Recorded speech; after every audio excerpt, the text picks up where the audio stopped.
But on whole, I believe there's some good improvements that have been made with that bill. Thank you, sir. We've heard some concerns from law enforcement that they're rearresting many of the same violent offenders. Do you believe there's a breakdown between the arrest, charging, and detention in Mecklenburg? I want to draw attention to the fact that there are different standards for those things. The standard for arrest is probable cause. The standard for proving the guilt of someone beyond a reasonable doubt, the highest burden in our law, is what our prosecutors have to face. Our goal in collaborating with law enforcement is to make sure that we do everything we can to build the best cases. So if there's a reason that a case fails, we go back to law enforcement. At least it's our intent to go back to law enforcement to say how it is that we can make sure that we are convicting that person, that everyone who works in criminal justice knows is guilty of it. But maybe on that occasion weren't able to prove it.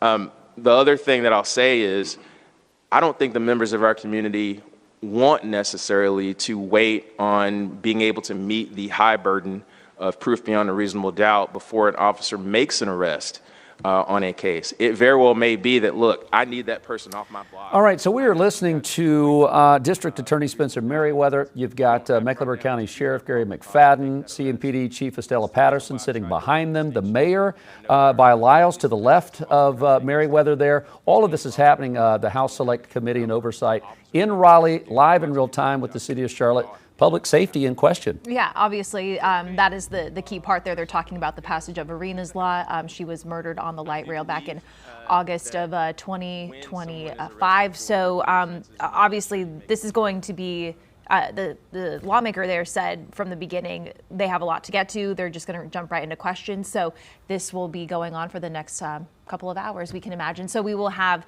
live updates throughout the day here on Queen City News. Our chief political correspondent, Andy Weber, is in the room and will bring us all those details. We're going to head to a quick break and we'll be right back.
Taking a quick check of weather as those temperatures still sit in the mid-30s, low 30s to mid-30s, I-40 corridor, upper 20s, Boone and Jefferson. I expect us to ramp up into the upper 40s, near 50 degrees through the peak heating hours of the day as that sunshine starts to break through the clouds with high pressure dominating, leaking south. That's going to usher in some warmth, giving us the above normal temperatures heading into Tuesday from Tennessee, Arkansas, even into the Carolinas. We're talking upper 60s, near 70 degrees. So mostly clear for this afternoon. As I put the clock into motion, high pressure will leak south. We'll get a few clouds overnight into your Tuesday, then Tuesday night into Wednesday. We'll bring the potential for a little bit of the rain to move in. Most of this gets eaten up by our western facing slopes. Low end rain chance on Wednesday before that ramps up this weekend. Overnight lows bottom out in the low 30s, upper 20s. Towards our higher elevations. I'll watch for the 7-day forecast, giving us a big warm up before gradual cool down and rain chances arriving just in time for the weekend. You're watching Queen City News Now, the most honored and the most local news in Charlotte.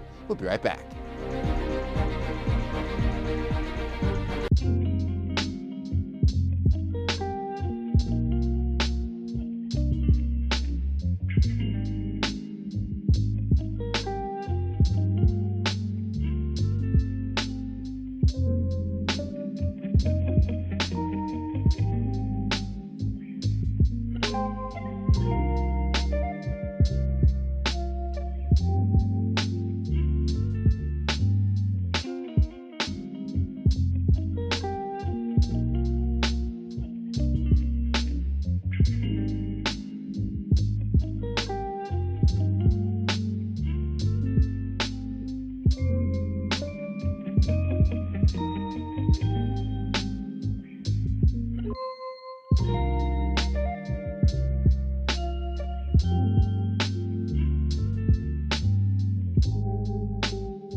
All right, 9:30 here on your Monday morning. Thank you so much for joining us. I'm Annie Satowski. I'm Jason Harper. Happy Monday morning, everyone. Julian is off today. Meteorologist Ted Payton says, hey, we're getting a little bit warmer today. Yeah. That's just the appetizer for tomorrow's main course. Yeah, and that main course, we're going to have it muy caliente. Oh, okay. Yeah, going to be nice and warm. Hot, but like still warm, upper 60s, near 70 degrees as you head into your Tuesday. We're looking at the cloudy skies right now over uptown. That's going to start breaking up even more, making way for some sunrise or sunshine here as you get into your later morning hours. So mid 30s right now. That's an improvement from the low 30s we started your morning with. Yesterday, only made it into the mid 30s, a high of 35, which was about 20 degrees shy of our average highs for this time of year. We were in the low 20s to start this morning, is in the mid 30s. So matching our high for Sunday already, with that sunshine starting to break through, east-southeast winds coming in at about 3 miles per hour before shifting out of the south as the day goes on. So I'm looking at a difference anywhere from 7 to 9 to even 11 degrees colder than where we were the day before. That's the warmer start. That's going to give us a warmer finish. Only sitting in the mid-30s for Charlotte, low 30s to mid-30s I-40 corridor. We're in the upper 20s, Boone and Jefferson. Day planner.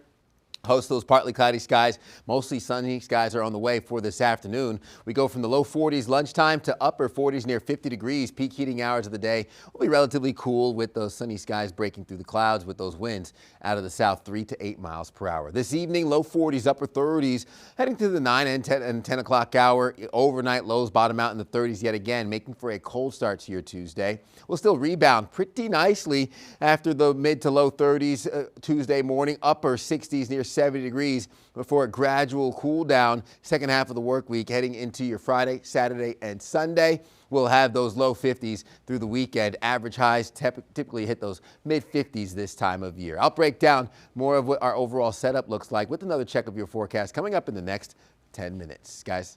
All right, Ted, thank you.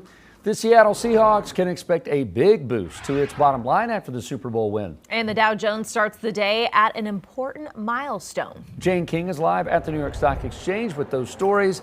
The bell went off 2 minutes and 42 seconds ago. Jane, how are we starting on this Monday? Well, we are pulling back from that level. I mean, we had a 1,200-point rally on Friday, so it was pretty ferocious. So the Dow's down about 100 points or so. We're slightly below 50,000. We do have a big week ahead. There's a jobs report, the one that was delayed from 10 days ago or so, and then also an inflation report coming out this week. All right, Jane, and the Seattle Seahawks, of course, Super Bowl champions, and that could mean big money for the franchise. Right, so in the short term, ticket sales expected to increase. Ticket prices could go up as well. Merchandise sales will likely go up. Jerseys, hats, things like that. And CNBC expects a several million-dollar boost over the next few months. Now, in the long term, the team's value could increase. There are reports it will be going up for sale soon. And also the team and stadium could get more sponsorships as well. And Jane, Kroger, which is the parent company of Harris Teeter, which we have here locally, could be getting a new chief executive. So Kroger plans to name an ex-Walmart executive as its next CEO. The Wall Street Journal reports that Greg Foran would steer the big grocer as it deals with cash-strapped shoppers and inflation, and it seeks to grow. Foran oversaw a turnaround of Walmart's U.S. grocery business from 2014 to 2019. All right, we'll have to see how that shapes up. Jane, thank you so much. We will see you here dark and early tomorrow morning. Okay. We received your message and we understand. We beg you now to return our mother to us so that we can celebrate with her. This is the only way we will have peace. Today's show host Savannah Guthrie, along with her siblings, have now agreed to pay a ransom in the return of their mother, Nancy Guthrie. That video was posted on Saturday. It's the second video posted from the family in the past week. It comes after reports of alleged kidnappers demanding a ransom in exchange for her return. However, investigators say they have yet to identify any suspects in the alleged kidnapping. They do believe that Guthrie was taken from her home against her will, and they are now concerned for her health due to her reliance on daily medications. Some reports say that those alleged kidnappers are demanding $6 million. We've known from the beginning when these ransom emails came through, there's one of three options. It's either they're legitimate, they're a hoax, or they're a false flag by someone who's trying to buy time or make a distraction for law enforcement to send them down a rabbit hole. Other reports have said the suspects are threatening Guthrie's life if the ransom isn't paid by later today. Taking a live look over the U.S. Capitol this morning, where efforts to revive lapsed Affordable Care Act subsidies is losing steam in Congress. 20 million Americans relied on those tax credits that ended back on December 31st to keep their health care premiums low. As Margaret Chadbourne reports, Republicans are divided over restoring those subsidies. Our healthcare system is broken. A solution to bring down skyrocketing health insurance premiums is falling apart on Capitol Hill. New, higher health insurance bills kicked in for many households once the COVID-era tax credits expired at the start of the new year. Now, once again, it's falling on the Senate to do the real policymaking. Democrats and moderate Republicans, like California Representative Kevin Kiley, are putting pressure on the Senate to finalize a compromise. aiming to piggyback on legislation that passed in early January to revive the Enhanced Affordable Care Act subsidies for 3 years. Although a clean extension was always a non-starter in the Senate, a bipartisan group of senators made some headway on a plan to soften the blow of premium hikes. Enough of the blame game on both sides. Let's focus on actually delivering affordable health care. Democrats contend the talks started to break down over how to handle abortion coverage. Now, both parties head into the midterm elections without any major progress on health care. The monthly costs have increased by $1,000 or $2,000 per month. That is completely and totally unacceptable. Brought to you by the Republican Party. President Trump doesn't want to extend the subsidies, saying the money just pads health insurers' sizable profits. Instead, he wants the government to give money directly to taxpayers. And they're going to save a lot of money, and they're going to have much better health care. That, too, faces an uphill battle. It would need Democratic support to advance in the Senate. In Washington, I'm Margaret Chadbourne. All right, we want to go live back to Raleigh. The General Assembly is talking about public safety in Charlotte. We got a lot of Charlotte representatives there. We've been listening to Mecklenburg County District Attorney Spencer Merriweather talk about the city and court cases. Let's continue to listen in. If the case has been dismissed, that typically will mean that we have reached a place where we believe that we cannot proceed on that case. We can't meet our burden of proving a case beyond a reasonable doubt, and they have to be dismissed. I mean, they have to be released at that point. But other than that? Oh, other than that, well, there are people who I certainly wish were in custody that are not, if that's your question, sir. There are people who have committed violent crimes that it is the default position of my office that if you've committed a violent crime, then you ought to be in custody until your trial. We have to make that argument to a judge. A judge has to weigh both the other circumstances and evidence as well as what they believe are mitigating circumstances and the likelihood that that defendant will either cause harm while they're out in the community or the likelihood of them making sure that they're in court on the date that they're supposed to be. The judicial officials, both magistrates, district court judges, and superior court judges are the people who have that responsibility. Thank you. Thank you, sir. Representative Cunningham, you are recognized. Thank you, Mr. Chair. Mr. DA, you talked about the quality of life issues in Mecklenburg County. One of the things that certainly I've looked at is the juvenile recidivism rate, because they are committing a lot of the crime, but they're also being able to be released because I guess we don't have a detention down there anymore. But that is one of my concerns. Where are we at on that recidivism rate for those juveniles that are out continuously violating the law? The recidivism rate, as I understand it and I don't have specific facts on this, but the recidivism rate for juvenile offenders, I believe is trending slightly down, but the seriousness that we are seeing for the people who are recommitting remains high. And I don't think there's a single person who works in the space of juvenile justice or works in our courts that would tell you otherwise.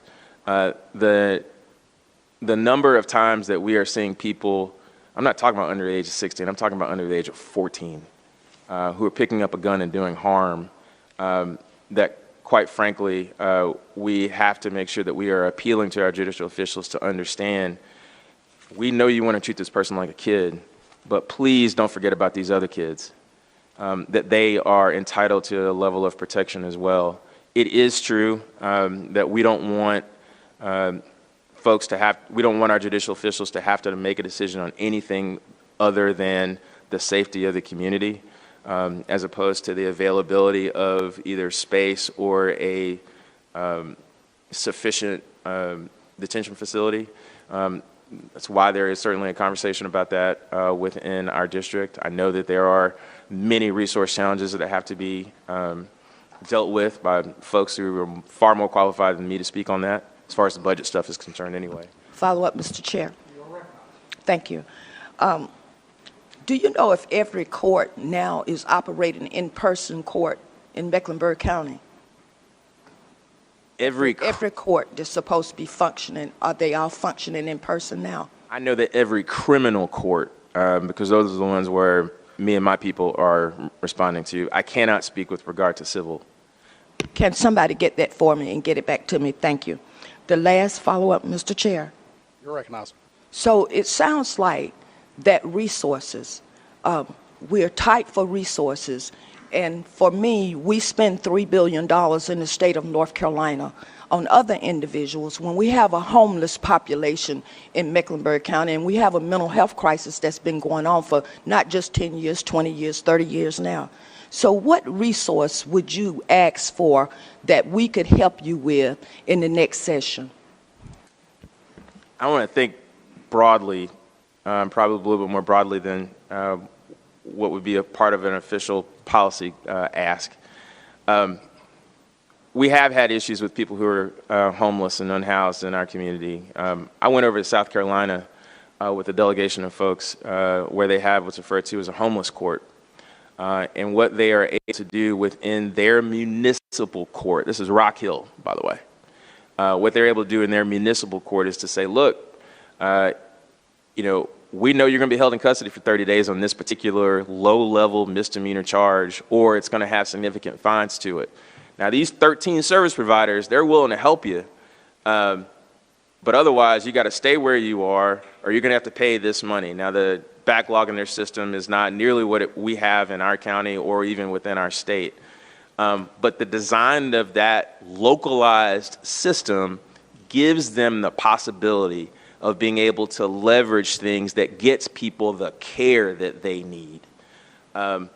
We have not figured out a way to do that within our system. And I don't know whether that's going to require more flexibility created within our courts or what. But if I could wrap my brain around that, if I could wrap, again, have the kind of partners that Chair Jones spoke of earlier, I think that's worth our time. I will always have, certainly with our prosecutor need being what it is, with other court positions needed within our system, I'll always have that question, and so I'll be asking that from year to year. But with the specific issues that I think are the focus of this committee right now, the kind of flexibility to deal with the increasing mental health and homelessness problem, connecting people to resources early before we have the kind of tragedies that we had last year. Thank you, Mr. Chair. Representative Quick, you're recognized. Thank you, Mr. Chair. Thank you, Mr. Merriweather and Chair, for being here this afternoon. I represent Greensboro, North Carolina, a part of Greensboro, rather, which is 1/3 the size of Charlotte, Mecklenburg, North Carolina. And unfortunately, across this state, murders happen. And some of them become high profile because of the media attention. And while you all are sitting here today, please know that there are high profile murders that have happened in Greensboro, which has 300,000, in Kannapolis, where my friend here to my left sits, in Asheville, which my friend to the right sits, and even in Tabor City, which has a population of 5,000, which Chair Jones represents. There have been high profile murders that media has brought attention to. So thank you for being here today and knowing that you are answering questions that all of us could have, all of our communities here, and have questions for the way those communities operate. When I speak with my DA in Greensboro, Guilford County, she speaks of the fact that funding from the state is definitely an issue, and from the fact that sometimes local resources have to be used because funding gaps exist from the state. Is that the same case in Charlotte-Mecklenburg, and how much does Charlotte-Mecklenburg have to spend to make up for funding gaps that the state should be covering? And I always sort of confuse the numbers on this, but I think we're talking about $8 million from Mecklenburg County. Again, as I said in my answer to the opening question, there are 24 prosecutor positions and probably about 25 victim witness legal assistant positions that are funded by our municipal governments. Like I said, it is rare for that to happen across our state, but an increasing number of districts are doing exactly that. It differs a little from what goes on in other jurisdictions across the country. There are many places where there is a blended funding model for sort of high population areas. I know Nashville-Davidson has something of that sort. I believe Atlanta and some of its surrounding areas have a model of that sort. I think there's some constitutional or at least statutory issues here with that. For good reason at the formation of our state, or the last time that anyone looked at sort of a broad sweep of what our court system looks like, we opted not to do that. Our state looks, and I don't want to make our folks from the Conference of DAs nervous, but our state looks tremendously different than it did then, and I'm not asking for that change necessarily, but there are some built-in complexities that we have now that we did not have in the 60s the last time anybody looked at this. Thank you. Follow up, Mr. Chair. You're recognized, sir. Thank you, sir. I used to live in Charlotte. It's a long time ago. You can come back, sir. No. My point. I need a pastor. Part of my point is that the Charlotte I left in 1996. In fact, when I lived in Charlotte, the year I left, you just were awarded the Carolina Panthers. So that tells you how long that's been.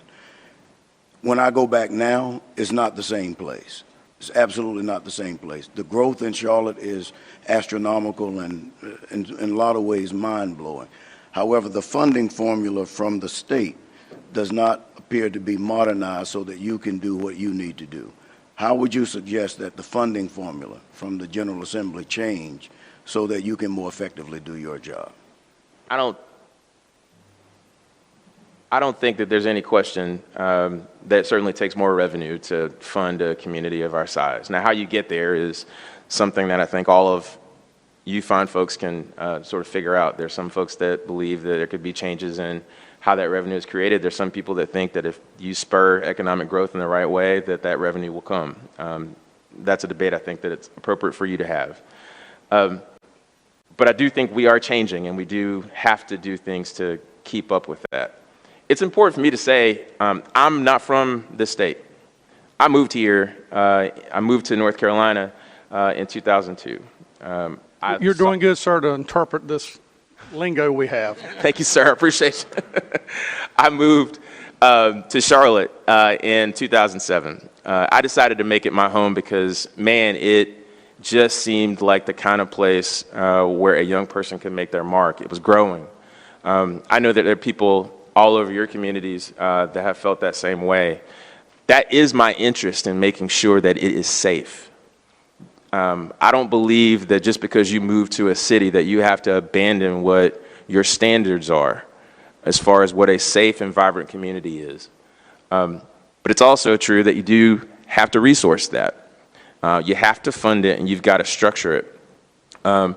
I believe that all of our people across this state are entitled to that level of safety and that level of accountability in our justice system. Again, we are listening to Mecklenburg County District Attorney Spencer Merriweather and other Charlotte dignitaries and law enforcement leaders about public safety in Charlotte. This is the House Select Committee on Oversight and Reform, live from Raleigh in real time. And this questioning will be going on for several hours. We also have Sheriff Gary McFadden there, Charlotte Mayor Vi Lyles, CMPD Chief Estella Patterson on deck to answer questions as well. So we will have all of those updates for you and keep you abreast of the situation on later editions of Queen City News. We will be right back.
We're holding on to those 30s, slowly approaching what would be the 40s here shortly. Mid to upper 30s, Charlotte, low to mid 30s, I-40 corridor. Getting out of the upper 20s for our mountain counties. Day planner shows 40s by lunchtime. We'll have mostly cloudy skies until the sun really breaks through, giving us sunshine dominating second half of today. It's all while high pressure leaks to our south, continuing to give us winds out of the south and ushering those warm temperatures heading into your Tuesday. Above normal conditions, Arkansas through Tennessee into the Carolinas. That's going to get us into the upper 60s, near 70 degrees, as we'll have that sunshine last through this afternoon. Overnight, could see partly cloudy skies start to roll in before Tuesday features a mix of sun and clouds, and then the rain chances ramp up late Tuesday night into your Wednesday morning. We'll see the increasing cloud and the moisture roll in through your midweek. Overnight lows bottom out in the low 30s, upper 20s for tonight, rebounding in the upper 60s Tuesday. 7-day forecast shows that gradual cooling trend with rain chances ramping up for the weekend. You're watching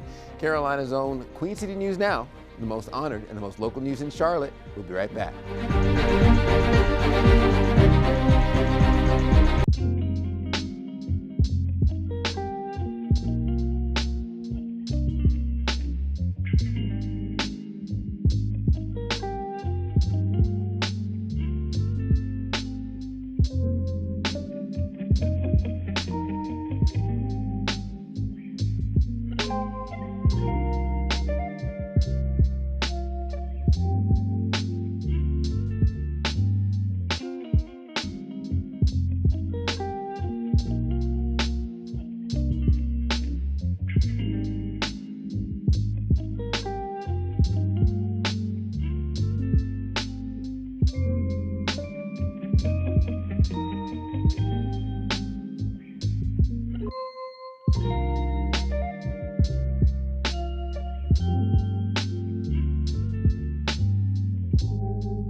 All right, before we say goodbye, we want to take you back to the General Assembly in Raleigh this morning. Charlotte City leaders testifying before state lawmakers about public safety in Charlotte. We've been listening to District Attorney Spencer Merriweather, who is still talking this morning. They're going to be talking about DEI policies as well as crime, and that's really been the focus for the past hour or so, listening to the district attorney there. They've been talking about funding gaps, addressing mental health concerns, homelessness, and this will go on for several hours. We do have our chief political correspondent, Andy Weber, in that room, making sure that he's paying attention to everything that's going on. And we're also streaming this live right now, even though we're going off the air on QCnews.com. You can keep watching this to hear other leaders throughout the morning. And again, we'll have more on Queen City News at noon and then 4 today. Have a great Monday. We'll see you back here tomorrow.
You don't want to miss what we have coming up today on Positively Charlotte. The Seattle Seahawks, they are celebrating big this morning, as we know. A brief look at their Super Bowl 60 win against the New England Patriots. And is love at first sight real? Up next, science answers if that is true. Plus, we're showing you the ways the Carolina Theater is celebrating Black History Month. We hear about their upcoming films for the rest of February and beyond.